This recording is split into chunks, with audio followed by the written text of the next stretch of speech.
জেলা গোয়েন্দা শাখা ময়মনসিংহের গোপন অভিযানে ১০ কেজি গাঁজার সাথে একজন মাদক ব্যবসায়ীকে গ্রেফতার করেছে পুলিশ। অভিযান পরিচালিত হয় মধ্যরাতে ভালুকা পুরসভার থানা মোড় এলাকায়।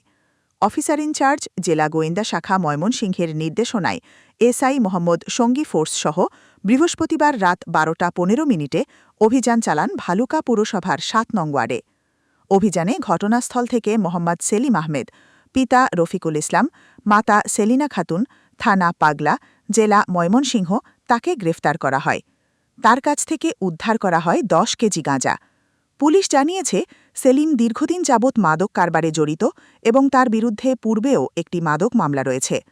গ্রেফতারকৃত আসামির বিরুদ্ধে ভালুকা মডেল থানায় মাদকদ্রব্য নিয়ন্ত্রণ আইনে মামলা দায়ের করা হয়েছে এবং তাকে আদালতে সোপর্দ করা হয়েছে। জেলা গোয়েন্দা শাখা জানিয়েছে, এই চক্রের অন্যান্য সদস্যদের শনাক্ত ও গ্রেফতারে অব্যাহত রয়েছে। এইমাত্র টিভির পক্ষ থেকে বার্তা, মাদককে না বলুন, সমাজকে সুস্থ রাখুন। এইমাত্র টিভির সাথেই থাকুন সময়ের সঠিক সংবাদ পেতে। ধন্যবাদ।